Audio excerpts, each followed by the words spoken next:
Are we good? Okay. So, hi everyone. Welcome to this webinar. I'm Philippe from ENISA, the European Union Agency for Cybersecurity. ENISA is dedicated to achieving a higher common level of cybersecurity across Europe. And one of our key activities is certification. Together with the European Commission and with the support of the entire ecosystem, we are developing and maintaining certification schemes. The EUCC on common criteria is now in operations, and we are focusing today on its uptake and interplay with other EU legislation, starting with the Cyber Resilience Act, the CRA. First, our European Commission colleagues Camille and David will provide an explanation on the content of the CRA and on EUCC. Then Vicente from ENISA, with the support of Jose from JTSEC, will present the study we did on EUCC CRA Interplay, how to possibly meet the CRA essential requirements via EUCC certification. They will also present the work plan we have to test this approach via pilots. I wish you a fruitful webinar. The webinar will be recorded and later shared on the ENISA certification website. And now I will give the floor to Camille. Please, Camille. Thank you, Philippe. Good afternoon, everyone, or good morning, depending on when you are, where you are. So first, thank you very much, ENISA colleagues, for the organization of this webinar on such an important topic, and also thank you for the invitation to present the CRA and EUCC. So regarding the goal of our presentation as European Commission, it is to present the main elements of the Cyber Resilience Act, the CRA, and the EUCC to ensure that we have a common understanding of the legislation and that we can also start from this common ground also when ENISA presents the results of its study. So now I have also a presentation that I would like to use for these explanations. I would like to ask you, can you see my screen?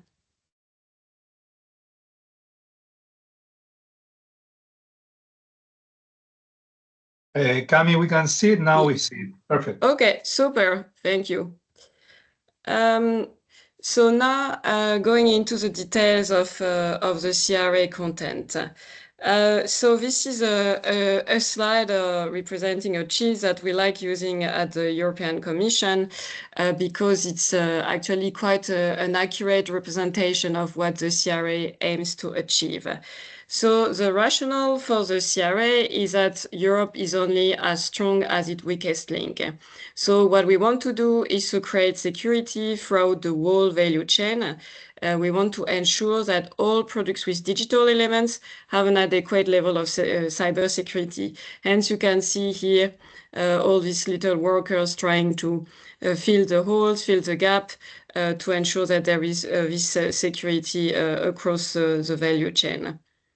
So what are the main elements of the CRA? So the CRA sets cybersecurity rules for products with digital elements, which are made available on the EU market. So these rules apply across the life cycle of the products. So more precisely, the way it is phrased in the legislation, it is that it applies for the time the product is expected to be in use. Also, talking about filling the gaps, making sure that there are no gaps in the market. What is interesting with the CRA is that there is always someone responsible for compliance.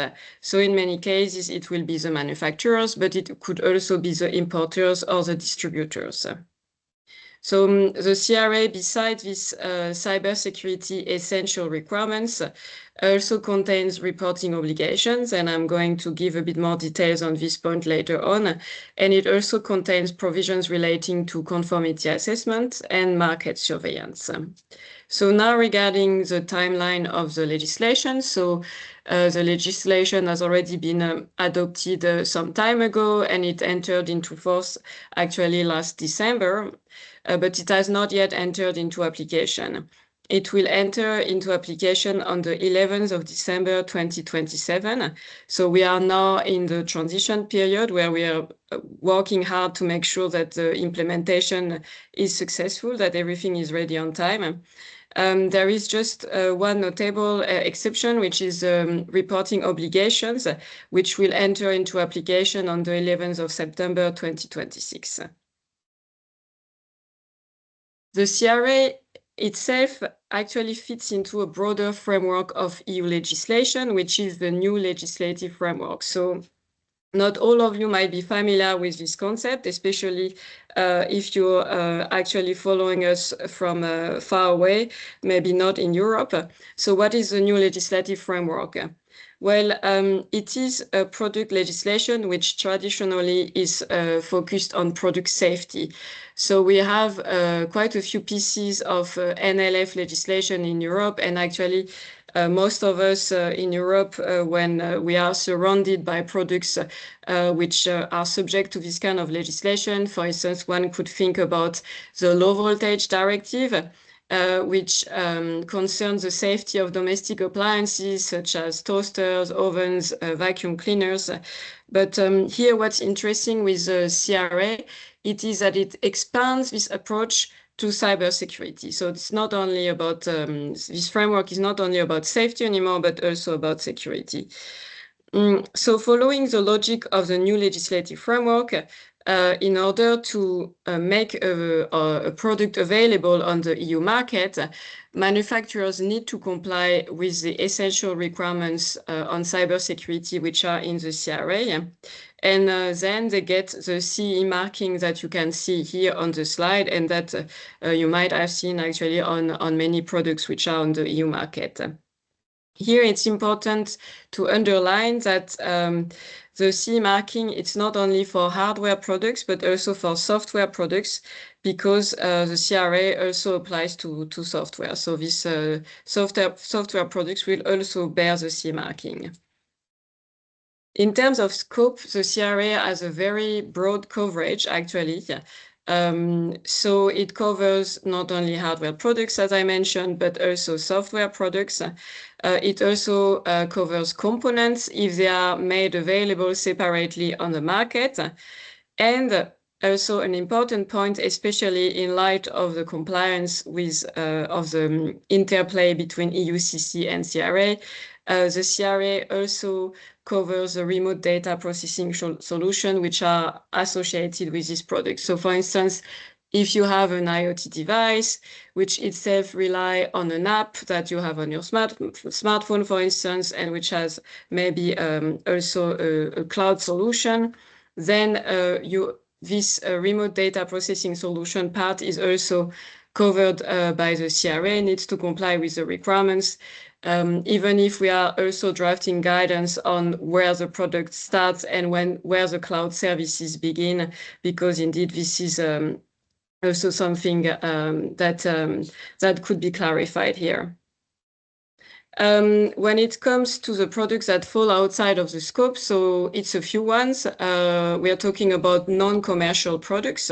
We are talking about services, and in particular, software as a service. So here we are talking about some websites or some services that you would just access via a web page, so you're not downloading anything on your phone, for instance, or on any other devices. So that would not be covered. Additionally, the legislation also explicitly mentions some sectors that would not be covered because they are already covered by other EU legislation, and those sectors are automotive, medical devices, aeronautical equipment, and marine equipment. So here I actually I quite like this graph, this visual representation of the CRA, because I think it's quite a good summary of what a compliance journey would look like for a manufacturer. So here just I need to mention that the CRA is risk-based. So that means that we are not expecting the same how to say, the same level of security or the same scrutiny depending on the use cases. So, for instance, for higher risk use cases, then the application of the essential requirements has to be more stringent. However, for lower risk use cases, then the application of the essential requirements can be a bit less stringent. So here, this is why the risk assessment is key.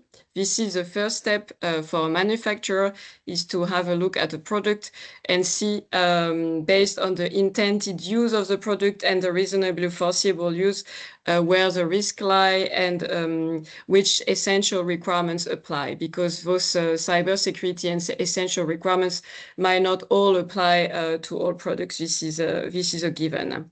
So this risk assessment, in a nutshell, it informs all the subsequent steps of implementation. So once this has been done, then the manufacturers need to implement the cybersecurity requirements as such that you can find in the Annex 1 of the legislation. And those are two types. First, you have the product-related essential requirements, for instance, encryption of data, access control, security, providing security updates, data minimization. These are all product-related essential requirements. And also just to summarize, security by default and by design, of course.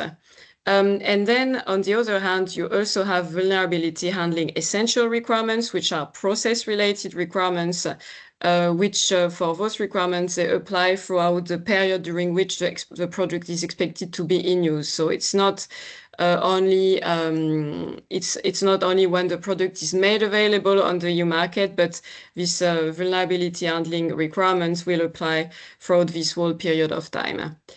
And if a manufacturer is aware of a vulnerability, then the manufacturers should address it, should remediate it without delay. This is an example of what manufacturers need to do as part of this vulnerability handling. Additionally, the CRA also lays down some reporting obligations. So those obligations concern more particularly actively exploited vulnerabilities and severe incidents having an impact on the security of the products. And their manufacturers need to report them through a single reporting platform that our colleagues from ENISA are currently developing. So the CRA also specifies which type of conformity assessment should apply to the products in order for this product to demonstrate compliance with the legislation and for them to be able to be put on the EU market. And here, I think it's important to underline that we expect that around 90% of the products covered by the CRA will actually fall within what we call the default category, meaning that they would be subject to self-assessment. And here we're talking, for instance, about some computer games, some mobile apps, and so on and so forth. However, for other products, which we call the important and critical products, a third-party conformity assessment is mandated by the CRA. So why is it so? It's because these products were considered more sensitive, especially having quite a crucial role to play in the value chain. So that this is why the legislation mandates a more stringent third-party conformity assessment. What kind of products are we talking about? Well, for the important products that you can find in Annex 3, we're talking about password managers, firewalls, routers, identity management systems, and quite a few other ones. And for the critical products, actually, for you coming from the certification world, especially the common criteria world, I think you will recognize a few categories here.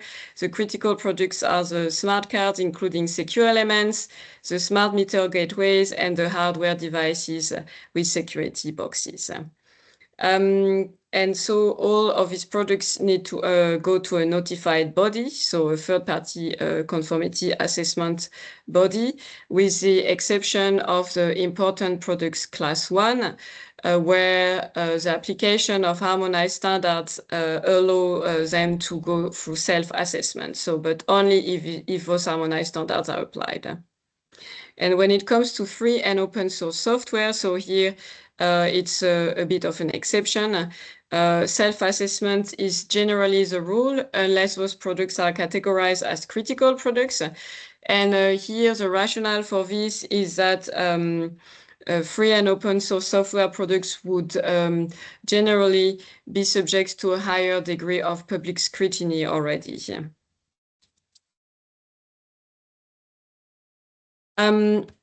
So this is an example of a product which would be covered by the CRA and of also how it could work in practice. So as a rule, whoever places on the market a final product, so for instance, a smartphone or component, is required to comply with the essential requirements of the CRA to undergo the conformity assessment, or rather better said that the product undergoes such conformity assessment and affix the CE marking to the product.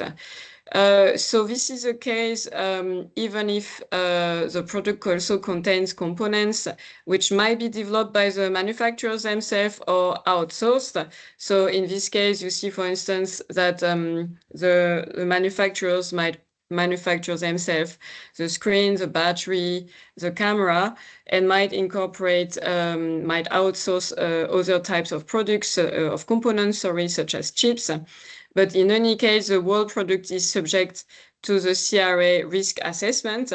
And for those components which are outsourced, more particularly, manufacturers have due diligence obligations, which means that they need to ensure that they are properly integrated into the final product, and also that those components have already an adequate level of security for the usage of the product. So this is also covered by the CRA.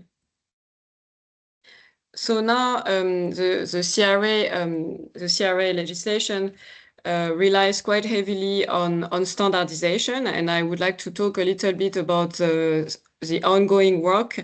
It's something that is keeping us quite busy, as you can imagine. So as a European Commission, we have requested European standardization organizations, so SENS, ENELEC, and ETSI, to draft 41 standardization deliverables. And here we are talking about different types of standards. The first ones are the horizontal standards. We are asking for 15 horizontal standards to be drafted. So the first one that you see on the slide is a common framework setting the main principles of cybersecurity, including the risk-based approach. Then we are also asking the standardization organizations to draft standards for each and every essential requirement of the CRA. So for instance, secure configuration by default, access control, and so on and so forth.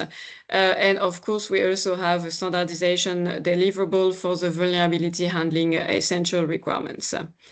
Then we have also asked for standards covering all the important and critical product categories. So here the rationale for prioritizing such products was that they need to undergo third-party conformity assessment.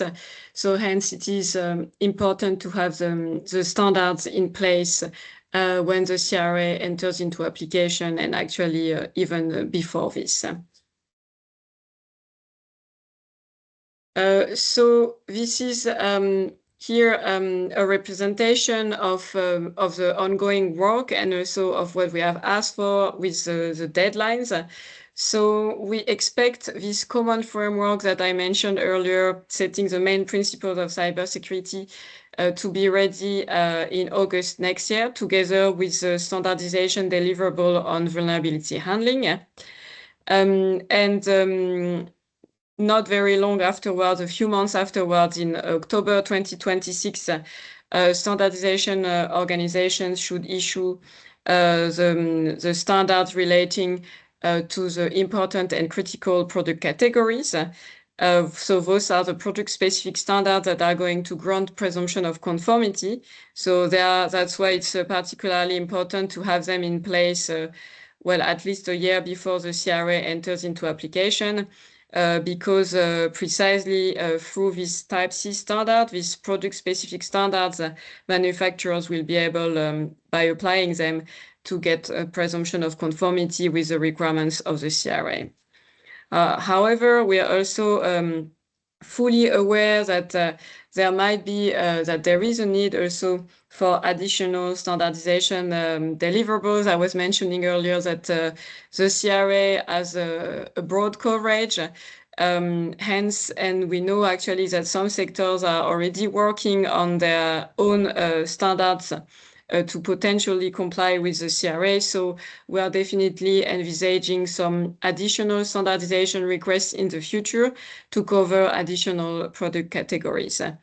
And so, as you can imagine, it's a huge handover, this standardization request and the current standardization work taking place within Sentinelec and HC. We see a high level of engagement in the organizations. We also encouraged to join this work whenever relevant, of course. And we are, just to say as well, that we are very grateful also to all the experts who are involved in this work and who put a lot of time and efforts in the drafting of these standards. It's very nice to see that there is such a high level of engagement and that the work is progressing at quite a fast pace. So now that I've given you an overview of the content of the EUCC, I would like to give the floor to my colleague David for a presentation of the EUCC.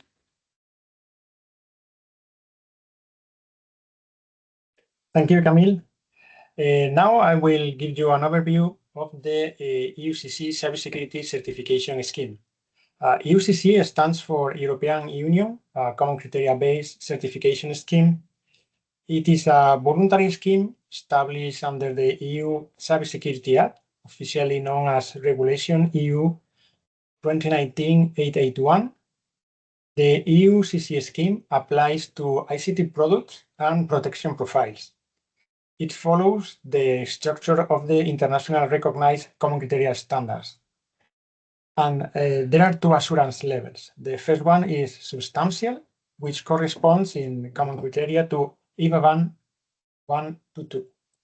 And the second level is high, which corresponds to IVA 3 to 5. These levels represent the depth of vulnerability analysis required during the evaluation. For the substantial level, private conformity assessment bodies or CAPs, such as ITSEF or certification bodies, must be accredited. For the high level, both private and public CAPs must be accredited and also authorized, because the EUCC scheme defines additional requirements for authorization at this level. Once accredited and authorized, CAPs are officially notified and listed on the European Commission Nando website. Certificates under this scheme are valid for 5 years. During this period, monitoring and vulnerability management are mandatory. Certification bodies that issue high-level certificates must also undergo a peer assessment every 5 years. This helps ensure consistency and quality across the EUCC scheme. Recognition by CCRA, the Common Criteria Recognition and Enrichment, is possible under specific conditions. EU member states that are part of the CCRA benefit from an enrichment within the CCRA, which allows an EUCC certificate under certain conditions to be recognized and carry the CCRA mark. This is considered only a short-term solution, and additional efforts will be required to enable full mutual recognition in the future.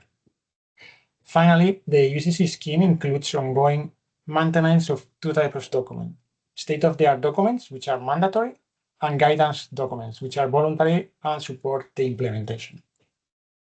And now back to you, Camille. Thank you.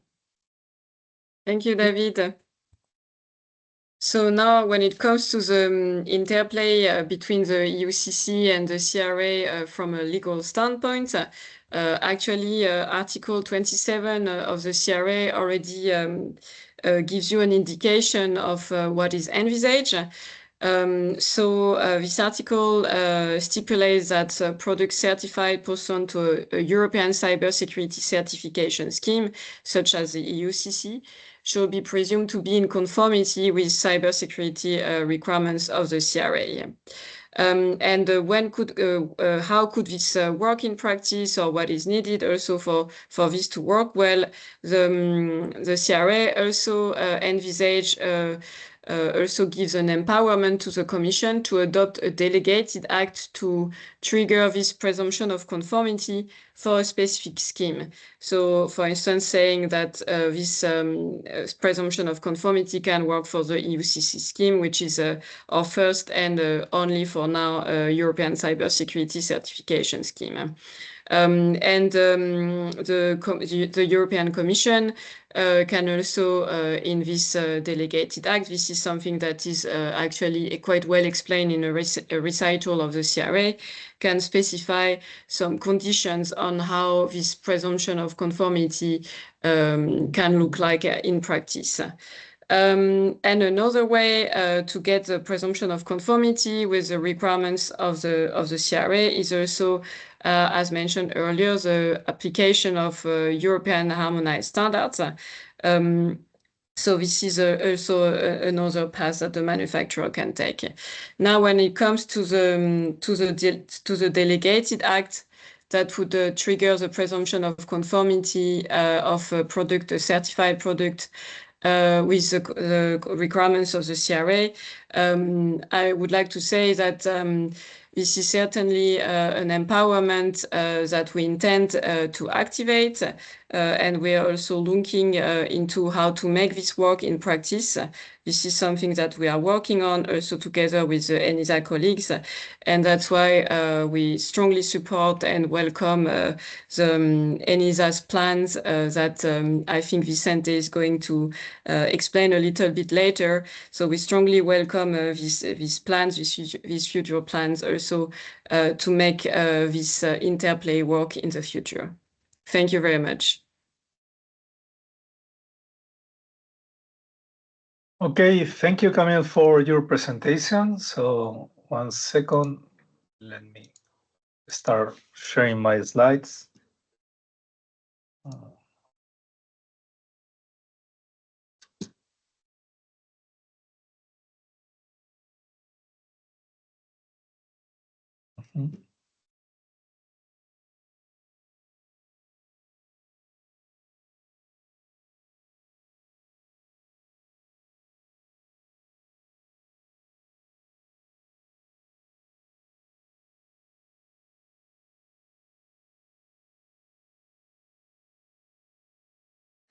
Okay, can you confirm that you see my slide? Not yet.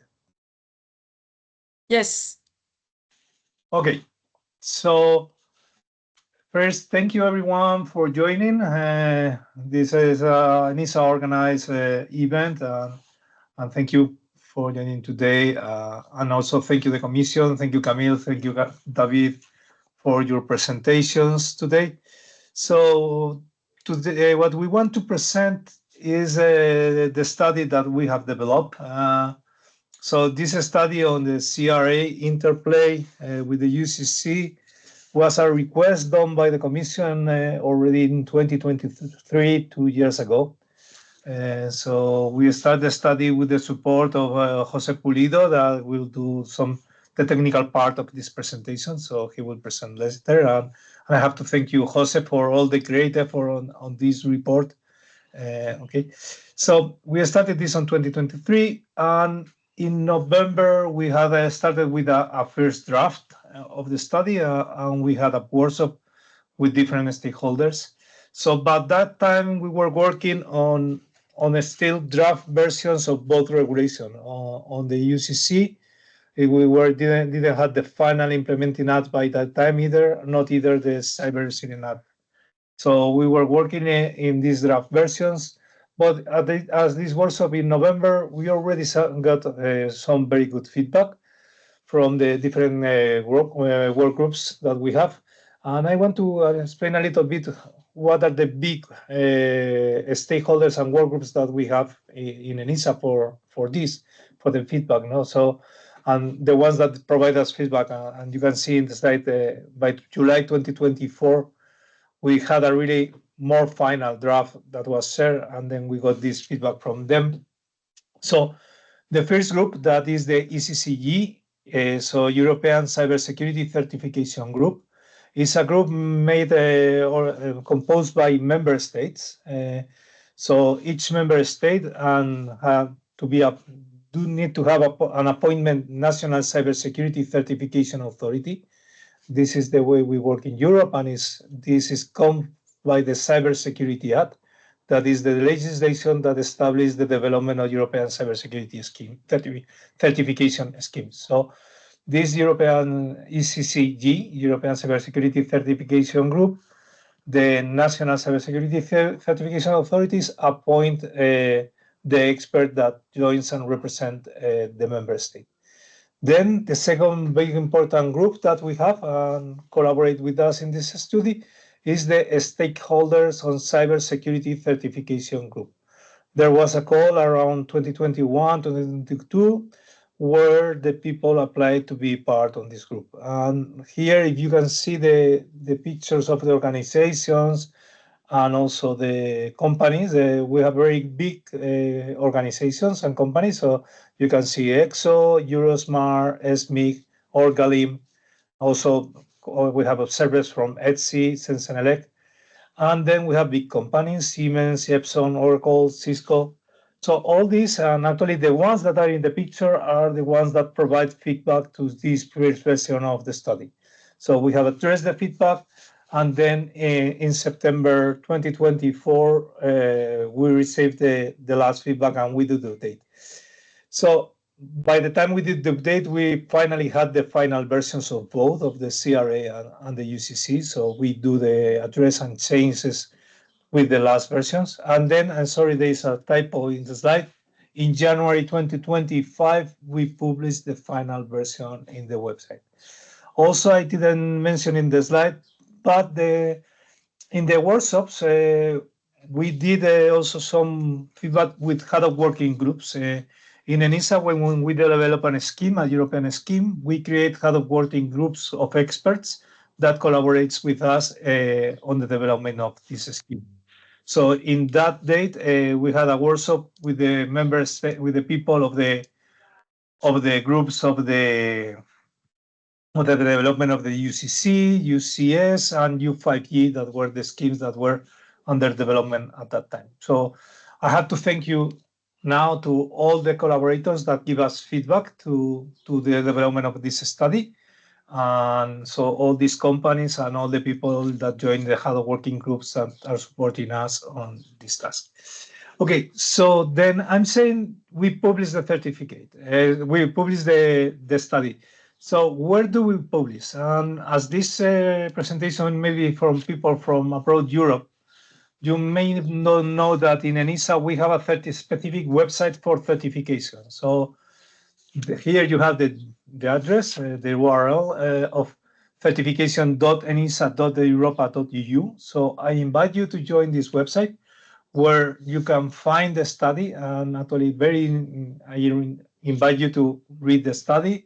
With the invitation to these webinars, there was the link, but maybe you have not read it by now. So I hope if you are interested on the webinar, you can download it from there. And actually here in this website is where we are going to publish the recording of this session. So there we are going to publish the recording and also the slides that have been presented by Camille and David and by us. So there you can download them. And there are going to be two sessions. The one that we did this morning and this one are more or less same presentations, but maybe questions will change. Okay. Also in this website, I want to introduce a little bit what we have in this website. This is the website that we are publishing all the EUCC certificates, and we will also publish the future European schemes certificates. So this is the website to look forward if you want to have any information related to the European certification. Also, we have information of how to get into contact with the national cybersecurity certification authorities. And we have a lot of information and even very nice tutorial videos that I invite you to watch on how the European certification works. So I invite you to visit this website. Okay. So more, and let's go back to the study. What we are proposing in the study and what was the reasoning is how can we update the protection profiles? How can we do the mapping of these protection profiles to be compliant with the CRA, Cybersecurity Act? And one of the things that when we start with the study, we realize is that we have a really good window of opportunity with the deadlines and the dates that we were using. And so you can see in the slide, by 31/12 of 2027, there will be the end of use of the Common Criteria 3.1. Also, but that time is on the starting more or less in January 2028, where CRA will enter into application. So then we have this time, maybe we are a little late, but we have this opportunity that the PPs are starting to be updated, to be adapted to this new CC 2022. So what we want to foster and to promote is that once you do this update of the 2022, you also include, if it's possible, the new requirements that are needed to be aligned with the CRA. For that, and I will explain later, we want to develop some pilots. So that will be part of this webinar. What are the pilots that we're doing? But this is the point. So as we have this window opportunity that the PPs need to be updated, even we don't have the same rules under CCRA that under the EUCC. So in the EUCC, we are going to be a little more flexible for some PPs. We think that is the opportunity to foster this update.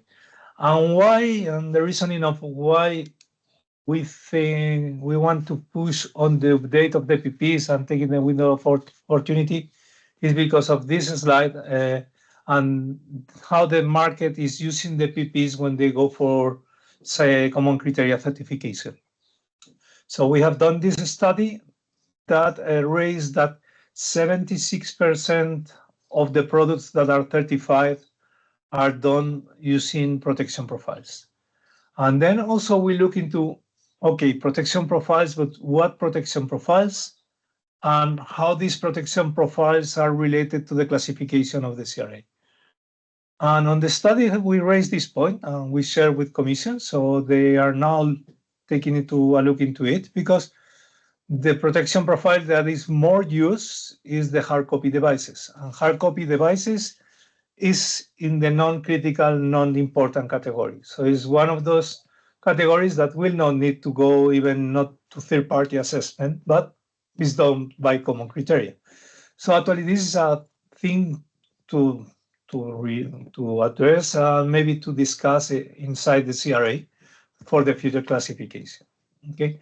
So then, if you see the security IC platform, PP, that is one of the second one more used, and this one is a critical product. So, okay, and this is more aligned. Also, the next one is an important, then another critical. So what we are going to look is into all these protection profiles that are more widely used, and we are trying to contact with the owners of the PPs to do the piloting of how to update them and what are the requirements that are needed.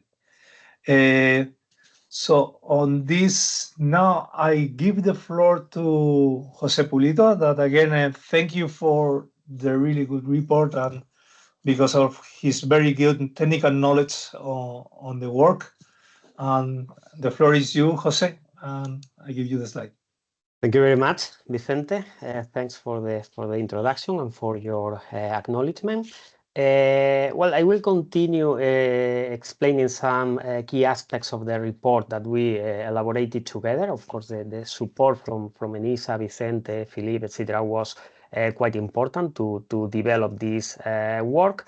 Aside from the highlights that Vicente has already shown and presented, there are some highlights that we consider that it is important to cover in this webinar, even if you have not read the full report yet, but outlining the relevant aspects of the technical part of the study will help the audience to understand why we reached some conclusions and why the use of protection profiles is so critical and important in this stage, in this phase of transition between regulations and adaptation and interplay between them that we are living in Europe, but that of course will affect the rest of the world. And I will start talking about one of these relevant topics that we address in the study, which was the relationship between the EUCC CAPS, the conformity assessment bodies under the Cybersecurity Act, and the NBIS, the notified bodies under the Cyber Resilience Act. Under the CSA, as was mentioned before, the CAPS must be accredited, and for a high assurance level, they need to be as well authorized by the national authority, depending on the decision made by each member state. And these bodies are then notified to the European Commission, but under the CRA, instead of accreditation, the notifying bodies must meet the criteria set out in Article 39 of the regulation and then demonstrate compliance to the notifying authority. So during the elaboration of the study, we compare this aspect of the two frameworks with quite a lot of detail, and we observed that the requirements for EUCC CAPS and the requirements for CRA notified bodies are actually very similar. Both emphasize aspects such as legal independence, impartiality, technical competence, and transparency. So we found that there is a strong foundation for alignment between them.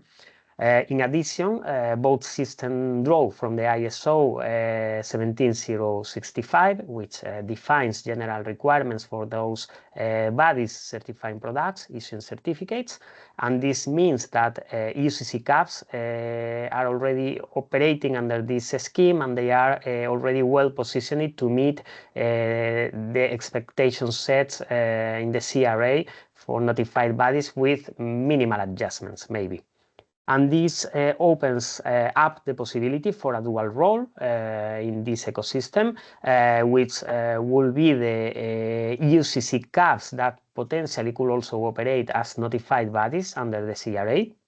And we find this particular case very useful in areas where they overlap, like, for example, and this is quite relevant in this study, for checking whether a common criteria certificate, either from a security target or a protection profile or under the EUCC scheme, meets the requirements of the CRA. So the conclusion here is that this convergence between the requirements for CAPS under CSA and notified bodies under the CRA can help to streamline assessments, will avoid duplication, repetition of work, and ultimately will support the interplay between both regulations.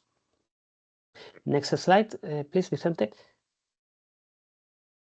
And another key or one of the most important parts of the study consisted in the exploration of how technical elements in the EUCC could be used to meet the security requirements, essential cybersecurity requirements set out in the CRA.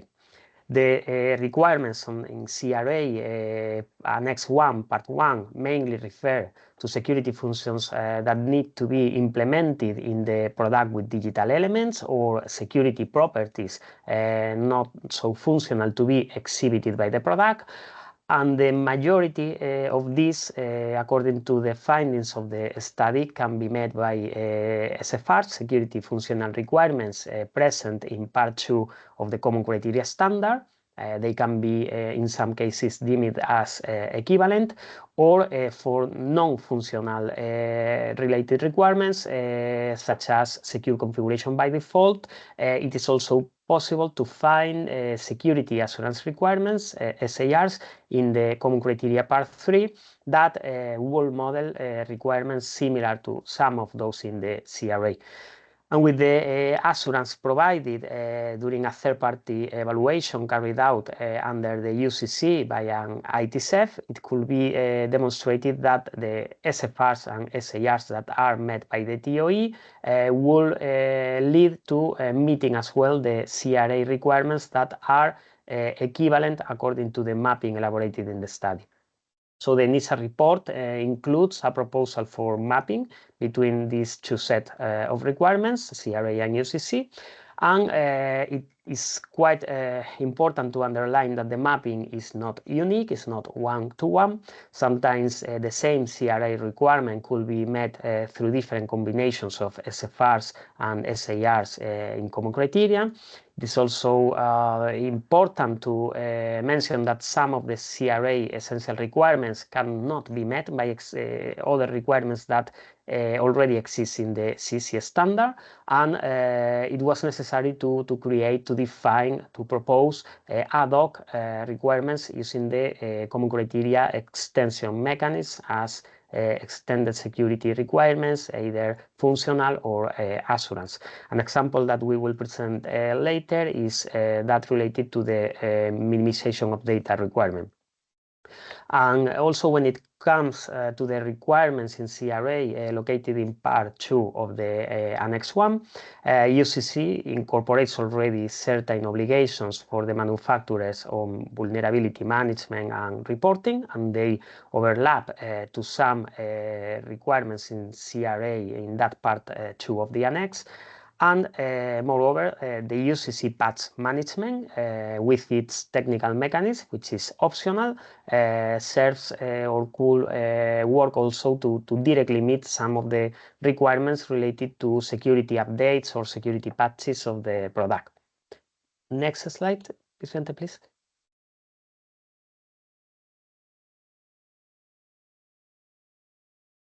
And I will present a couple of examples of this mapping. You can find the full list in the report, okay? We will start with one where we can see a clear mapping, which is actually open.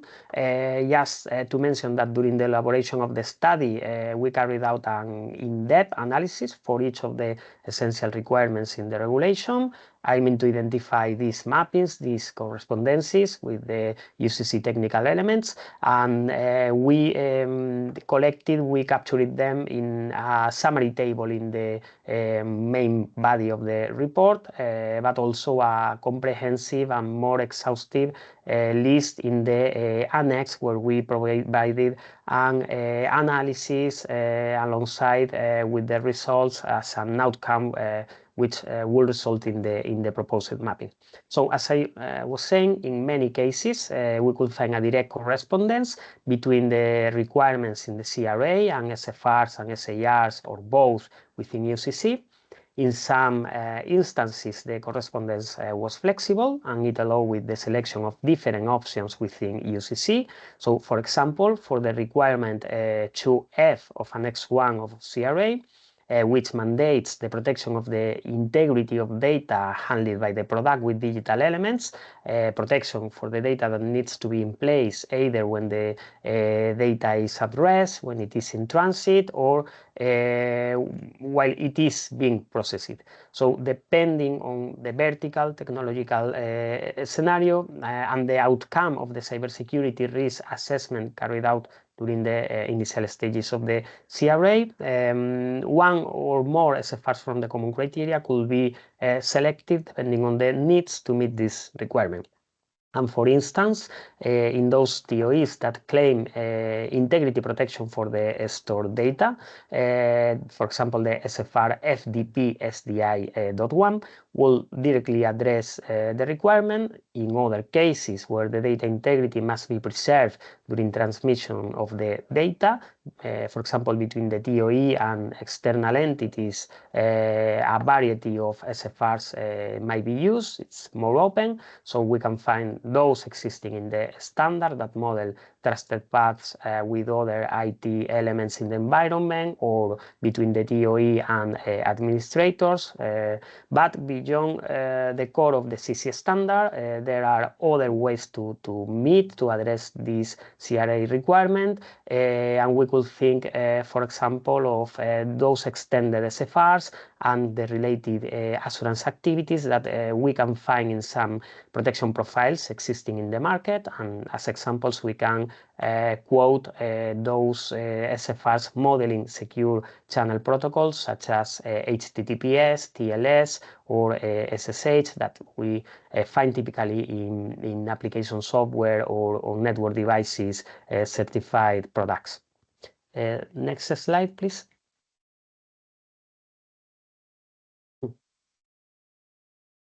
And in some cases, the essential cybersecurity requirements that the CRA sets out are not directly or not typically addressed under the common criteria framework. Mainly, the most common reason is because they go beyond the traditional intention or purpose of protecting the confidentiality, integrity, and availability of the information handled by the DOE. And these special type of requirements often refer to broader security properties or concern not reflected in the CC or in existing protection profiles or certified security targets that we can find in the market. So a clear example, as I anticipated before, is the CRA requirement for data minimization. Through this requirement, it is stated that a product must not process any personal or non-personal data beyond that is what is strictly necessary, adequate, and relevant for the intended purpose of the product. This concept is generally absent from the CC standard and from existing CC certifications in the market. So in order to address this gap and other gaps that, in a similar manner that we found during the elaboration of the study, we propose the definition of a new extended assurance family called ADB-PDM, which stands for Processed Data Minimization.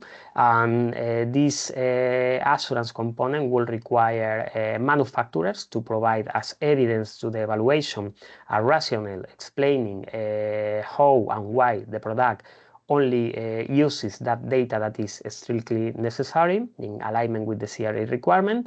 And on the side of the ITSEF evaluators, it will set assurance tasks, assurance activities with the objective of assessing this rationale through a review together with the product operational guidance and functional specification, where the interfaces of the product can be explored, and then evaluators can look for potential additional ways of ingesting data that could possibly not be necessary. So they can draw a final verdict on whether the product meets the minimization of the data requirement following the structured methodology of the common criteria. So this is an example of a specific extension that was suggested and proposed in the study.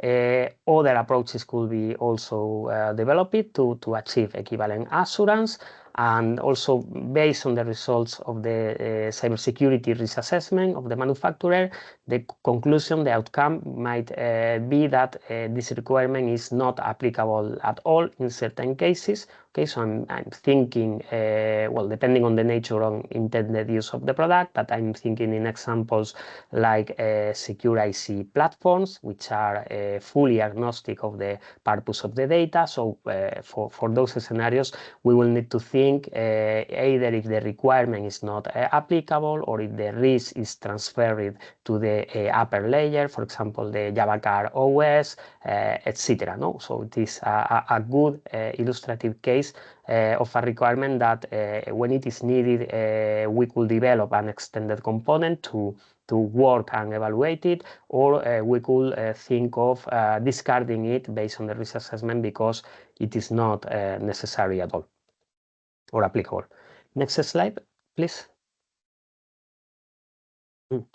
So beyond the creation of the mapping of the requirements that we did for all the CRA requirements in the Annex 1, we also explore in the elaboration of the study the aspect of CRA conformance that is related to the scope of the assessment. So as Camille introduced before, the scope of the CRA assessment is quite wide because it applies to the full product placed on the market. However, in common criteria and EUCC evaluations, it is a quite common practice to limit the scope of the assessment to a smaller boundary comprising only those parts of the product that implement the core of the security functions or the set of the security functions.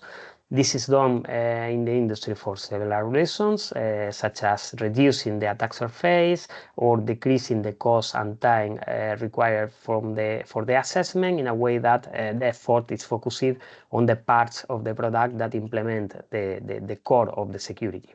So we find here an initial conflict point because when the EUCC certification does not cover the full product, then it cannot be demonstrated directly or that the product meets the CRA through this EUCC certification. So some additional work needs to be done here. An idea that ENISA study explored for that purpose is that it should be possible to demonstrate that the chosen boundary containing the security functions under the scope of the EUCC evaluation is sufficiently large to protect the full product, the whole product, including non-security parts. But we will discuss this later in the presentation. A second key point is related to the reliance on remote processing elements located in the cloud. So these are explicitly required to be part of the assessment by the CRA. They need to comply, they need to meet the essential security requirements, but how can we deal with this in a scenario where the EUCC is not very well fitting option to assess on cloud components or remote components, and when the industry typically leaves the remote parts of the product out of the scope of the evaluation. So in the way that EUCC and the common criteria standard are articulated right now, the compliance of these remote elements with CRA could be assessed in a more effective way through other methods, and we could mention here maybe European harmonized standards. And lastly, as the third key point in this part of the analysis, CRA requires the manufacturer to carry out a risk assessment. This risk assessment will lead to the selection of the applicable essential security requirements. Okay, so how does this aspect transpose or exists in the common criteria? Well, in the CC, the part 1 elaborates on the necessity of performing a risk assessment prior to carrying out the evaluation and prior to drafting the security problem definition, but this is a document that is, or including this in the evaluation evidence, this assessment is not mandatory, and there is also no mandatory requirement to assess it in a formal way during the CC evaluation. So in the study, as a way forward, we supported the idea that the security problem definition in PPs and security targets itself, with its definition of the assets, the threats to them, the elements in the environment, etc., could be possibly seen as a simplified version of a formal risk assessment, due to the fact that the CRA doesn't require a specific methodology for the risk assessment, and also this security problem definition will ultimately lead to the selection of the SFRs and SARs in the security target, which relates to the selection of the essential security requirements in CRA coming from the result of the risk assessment. Next slide, please, Vicente. So I will summarize in a more elaborated way the way forwards that the study proposes for addressing these conflicting points or potential gaps that could arise in some specific scenarios. No? So how could manufacturers proceed when the EUCC certificates of their products present one of these issues, no? Or more. So first, if not all the essential security requirements of the CRA are met or covered by the EUCC certificate, the certificate could be updated. Okay, so adding to the security target new or the protection profiles that the ST is compliant to, new SFRs or new SARs, or both that through the mapping correspondence fill the gap with the SARs will be an option, together with incorporating the obligations for vulnerability reporting and possibly the optional patch management mechanism of the EUCC. So because the CRA allows the selection of these applicable requirements based on the risk, okay, a way forward as well will be revising the security problem definition in the PPs and security target in a way that it explicitly addresses the applicability of those ESRs. So as a result, manufacturers don't have to add every single ESR existing in the CRA, but they will, based on the risk analysis and security problem definition, select only those that are applicable to their product.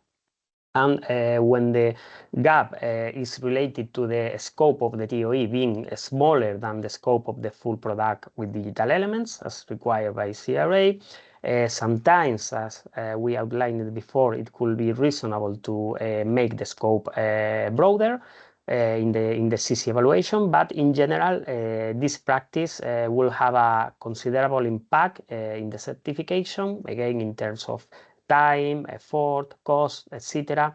So a more reasonable way forward could be updating the security problem definition of the EUCC in a way that it demonstrates that the boundary chosen for the TOE actually protects the full product with digital elements and not only the TOE.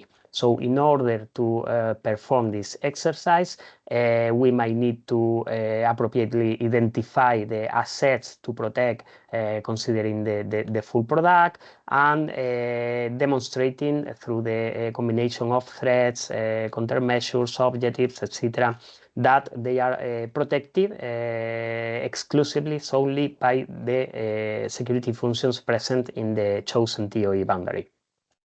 And when it comes to the presence of remote data processing for the whole solution that are not covered in the EUCC certificate, the conformity with CRA of those remote elements could be, in many cases, demonstrated in a more effective manner through other methods different from EUCC. We mentioned it before, harmonized standards.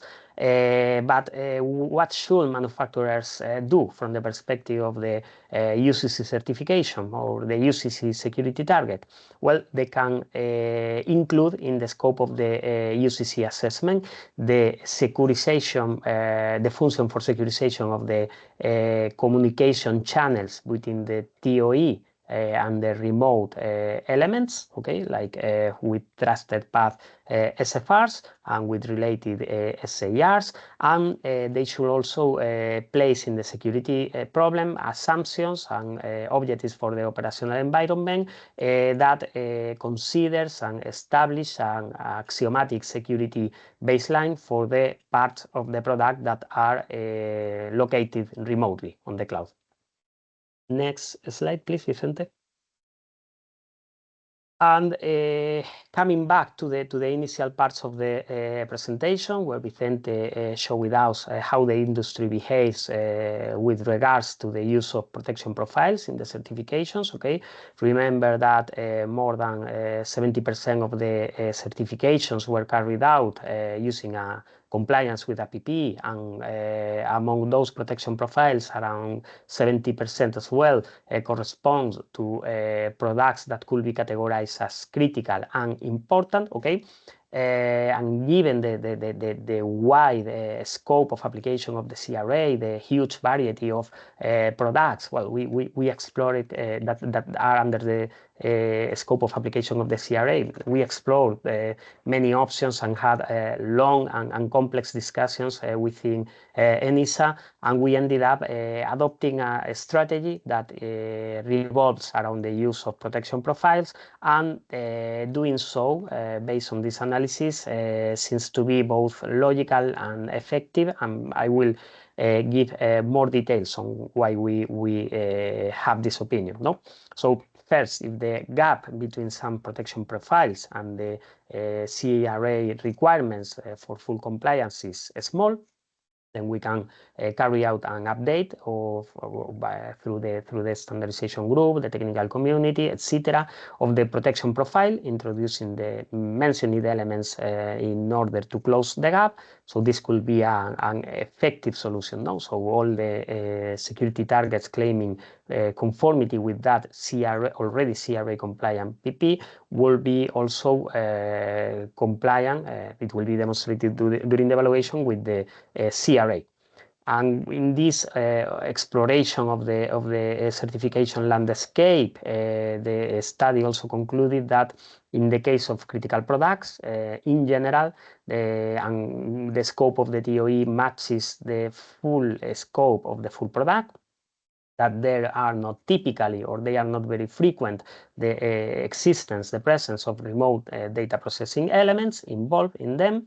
And moreover, they are subject, okay, these kind of products encompassed within the critical category, they are subject of to high assurance assessments. We are thinking here of EAL4 to EAL6 certifications. So whoever is familiar with them knows that this is a very stringent certification scenario. No? So it's quite reasonable to understand, to figure out that they can meet the CRA easily without significant additional effort, since in principle the security baseline for this type of evaluation is much higher than that in the CRA. We just need to carry out the necessary tweaks in the protection profile. No? So as said, if we update these protection profiles for critical products, for the smart cards, the secure elements, the smart meter gateways, hardware devices with security boxes, in order to fill the CRA gaps or the gaps with CRA, then a big percentage of the products that will be certified using compliance with these PPs will result in certified compliant products easily meeting the CRA. Okay, so this is one of the main parts of the strategy that we are proposing. We also see some potential limitations in certain cases. So we explored also the PPs used in other technological scenarios different from critical products. So we found a very popular or frequent use of the NIAP PPs, namely the network devices and the application software ones. So they use exact conformance. Okay, so updating a security target that is conformant with exact conformity with these PPs will not be valid, because it is constrained, it is prohibited by the exact conformance to carry out this kind of modifications in the security requirements or in the security problems. Okay, so if we want this exact conformant requirement requiring PPs to be conformant with the CRA, we need to perform the update at PP level and not per ST level, because it's against the rules of the exact conformance. And on the other hand, and also based on this exploration of the landscape that you can find in the study, we think the revision of the protection profiles should focus primarily on those products that for one reason or another, either for regulatory necessity or because there is a quite high competitivity between manufacturers in terms of presenting security certifications. Those products and the PPs use it to certify them. Again, smart cards, hardware devices with security boxes should be the first PPs to be updated, okay? Because it will be seen as kind of a quick win with which, with a, let's say, best effort approach, we will already cover the main users of the common criteria certification. If we count together the IC platforms, operating system, passports, etc. Okay, so we will have this part of the technological ecosystem using these CRA compliant protection profiles and being already compliant on a per product basis with CRA, and the effort required for this will not be very big if we consider that it is just a reduced number of protection profiles that need to be updated, okay, and potentially with not a considerable effort. And there is also a portion of the market that is usually certified under common criteria without using a PP. So for those, we provided in the study a mapping that we presented before. Manufacturers will use this mapping as a guidance, and they could choose between a wide set of more flexible mechanisms, such as functional packages, such as modular protection profiles with PP packages, etc. So now we will talk about this possibility, and Vicente will present the strategy together with timelines, and within this strategy we are also contemplating the creation of PPs or other mechanisms that will cover as well those products that are usually certified but without using a protection profile, that 25 or 28% that we saw in the pie chart at the beginning. So after this, I will pass the floor to Vicente. Thank you very much for listening, and I hope you found this part of the presentation interesting. Thank you, Jose, for the presentation and for the very technical background, and I hope everybody did enjoy all these technical matters. So to clarify and get their answers to what they were wondering. So now to the next point is, how are we going to do that? What is ENISA? How we ENISA going to support the industry to do this update, and also with the support of the Commission? So by now, our plans is to launch around 10 pilots. And as Jose was mentioning, at least 2 of these, we want to launch pilots that are not using PPs. Or if they use a PP, will be the one that we want to help and to support the development of a generic PP only for the CRA compliance. So then we have these 2 options, or creating this guidance with these assurance components or this generic PP. So this will be at least 2 of the pilots.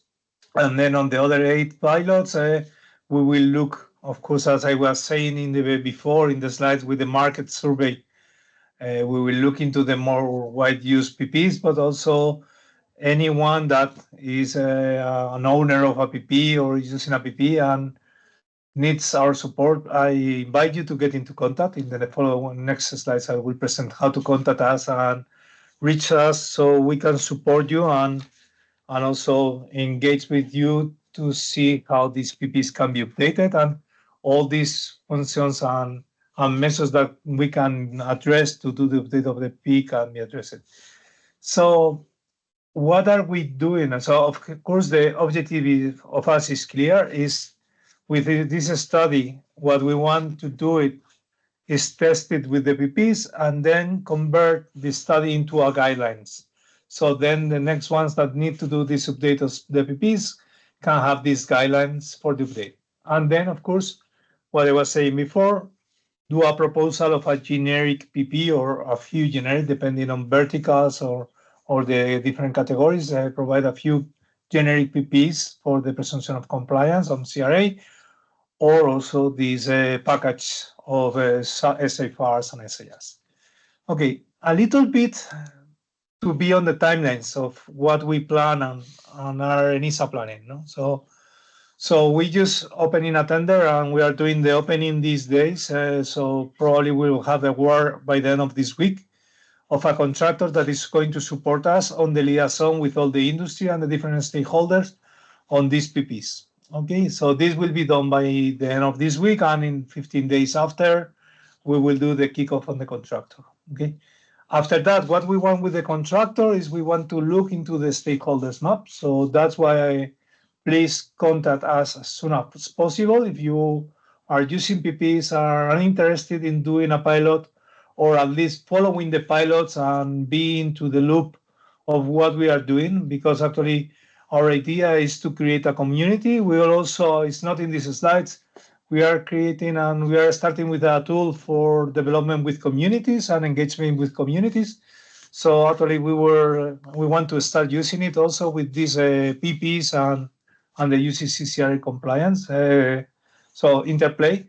So please reach to us. The way to reach it, I will send so it in the next slide. So it's in the email of certification. And then, so we will contact everyone during this before July, and then we will start doing the pilots. Okay, so on the pilots, what we want to test, and one of the things that also I want to share now, because it was one of the questions of the session of this morning. One of the things is what is the cost and what in timelines, money also, of doing this CRA compliance. Okay, so what these new requirements, how it affects the PP, no, how that affects the certification. So we want to have numbers. So it's something that we also need to forward that and share with the commission. So then people can know what are the numbers and what are the costs of this. No, so this is a. But of course, what we want is to share the knowledge with between all the PPs and between all the pilots, to see what are the problems and to see how can we address it, and we work all together. So then first we will do a kickoff meeting online with all the PPs and all the, so that will be by mid-July. And then we will do the work for all the whole summer, September, and by 6th of October that we have a certification week. Then we want to have a physical workshop with all the people that have been involved in the development of the updates of the pilots and with the PPs. So this is our planning. And then after that, in that workshop, we will also do a roadmap. We will see what are the big milestones that we need to address, and then we will have a new roadmap. So these are our close timelines on how we see it. And let's see what can we have by October. I wish by October we can have these generic PPs and also have a deep knowledge with hands-on, not on theoretical, on what we have put and in the study. So we want to have the feedback on real pilots. So this is the idea. So how to contact us, how to know what we are doing. And I already shared in the first slides, but I invite you to join an ENISA certification website. There you can download this study, then you can download all kind of information about certification. There is where we are going to publish this webinar, also with the slides that we have shown. So I don't know if it will be by the end of this week or maybe early next week, but there you will have the recording. So we will publish it here. And then there is the web's email that you can contact us. And let me show you how to do it, because I think it's better to show how to deal, where is it? Because the contact us is down here. So here you have how to contact us and how to contact us. And here you have our email, okay? The email is, of course, certification@enisa.europa.eu. So I invite you to write us if you are interested in piloting. Also, let me show you now that we have already this open. In the libraries, you can have the reports and analysis.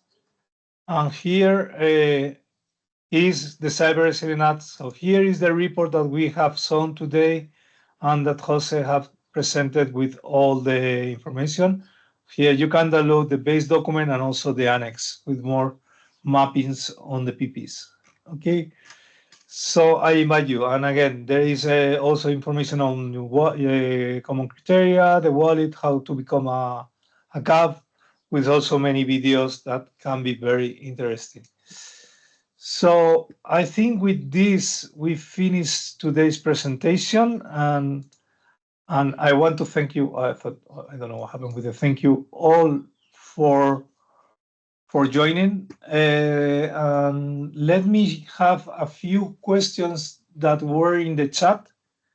And let me ask, because the questions are for the commission. So Camille, let me put you back on board, and so I can make you some of the questions that were on the chat, if you don't mind. Of course. So the first question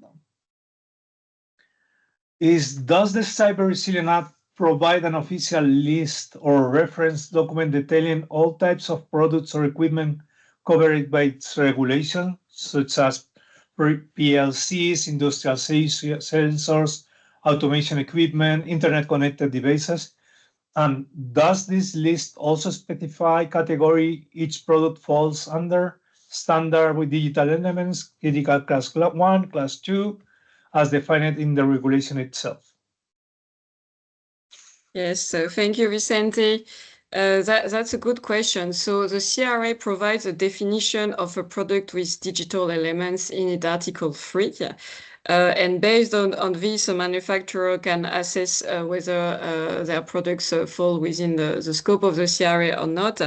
What the CRA does not provide is an exhaustive list of products covered by the legislation, because that would be, I think, an impossible task, because as I mentioned earlier, the coverage of the CRA is very broad, is extremely broad. So the list is here nearly infinite. However, what the CRA does provide is a list of the important and critical product categories in annexes 3 and 4. So that the products that I mentioned, which could be the routers, password managers, the firewalls, the smart cards. And here, what I wanted to mention as well is the fact that we're working on technical descriptions with the team at the European Commission. So what the technical descriptions will do is to give more explanations on what these important and critical product categories contain. So we had a public consultation on a first draft of these technical descriptions already, where we received feedback. And now we are processing this feedback, and we will continue basically the adoption process of the implementing act, because this is the legal nature of this text. And then we would go for comitology to go through the adoption. Okay, great. Thank you for the answer. So a little bit also related to this that you have shared, no? How can we contribute or participate in these standardization efforts? Yes, so thank you for the question. I appreciate actually that already some members of the audience are thinking about joining the standardization work. It's already nice and rewarding to see that our presentation can make an impact. So we have entrusted this standardization work to CEN, CENELEC, and ETSI, which are the 3 European standardization organizations. So it depends a little bit on your products, but I would, as a first step, invite you to contact one or the other of these organizations, because CEN and CENELEC, they share the same secretariat. So you could start by contacting CEN, CENELEC or ETSI and explaining which products are relevant to you. because we have these 41 standardization deliverables in the making, and they are not all taking place in the same place. Some are with ETSI lead, and others are with Sensenelec lead, and even within Sensenelec, that can be different technical committees, for instance, the technical committee on chips or the technical committee on smart cards. So that's why I think it's important to start by contacting the secretariats of those organizations to already be able to locate which committee is relevant for you. And just one specification, one additional detail when it comes to Sen and Senelec, there you would need to join a national standardization body or a national committee, depending on where you are located. So you would also probably, as a second step, need to contact this national standardization body or national committee in the country where you are established to be able afterwards to join the standardization activities at the European level.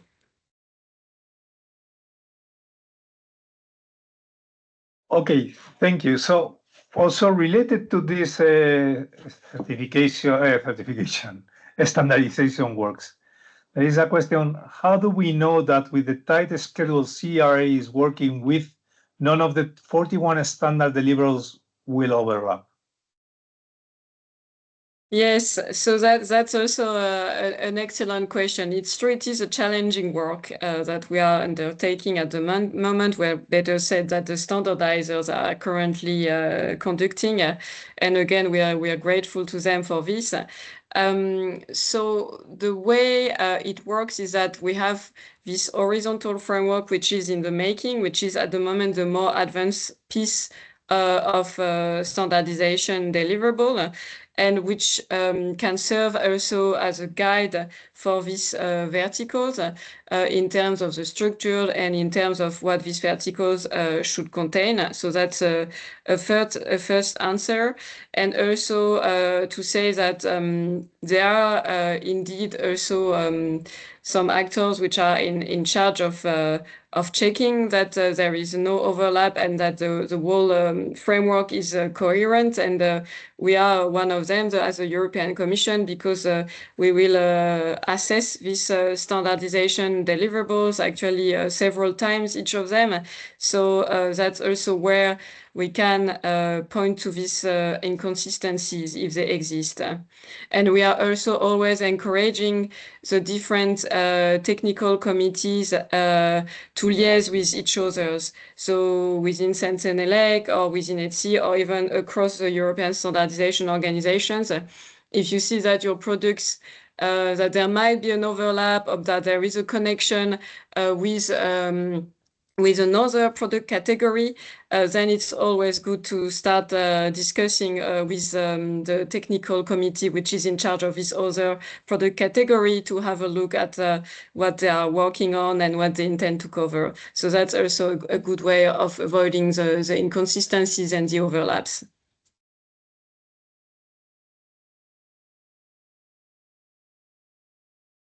Thank you, Camille.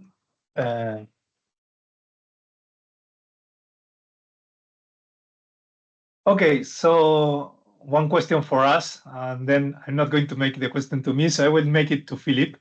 So, Philippe, does ENISA plan to engage with the Common Criteria User Forum, CCUF, to coordinate the necessary CPPs and PP updates, as this group coordinates communications between all the IT CPP development groups? So we have received an invitation from the CCDB, the instance of the CCRA that deals with the update of the scheme under the CCRA, to establish a liaison, and we are currently defining with the maintenance subgroup and the member states the stakeholder strategy. So we'll for sure have to consider this option. So thank you, Philippe. And we are just getting to the end of the webinar time. So thank you, Camille, thank you, David, and of course, thank you, Jose, and thank you, Philippe. That is my boss. So thank you all for today's presentation. And last thing to the audience, again, visit the ENISA website. Contact us if you are going to engage for the update of ABP, or if you have any questions, and we will reply you and we will contact you after this webinar. So the intention of this webinar is to just get in touch with all the different stakeholders and to create this community and to raise the community. Thank you all for joining. Thank you for your time to listen to us. Thank you. Have a nice, afternoon. In Spain will be afternoon. So thank you. Thanks, Vicente. Thanks, everyone. Bye. Thank you, Thank you very everyone. much. Bye. Bye.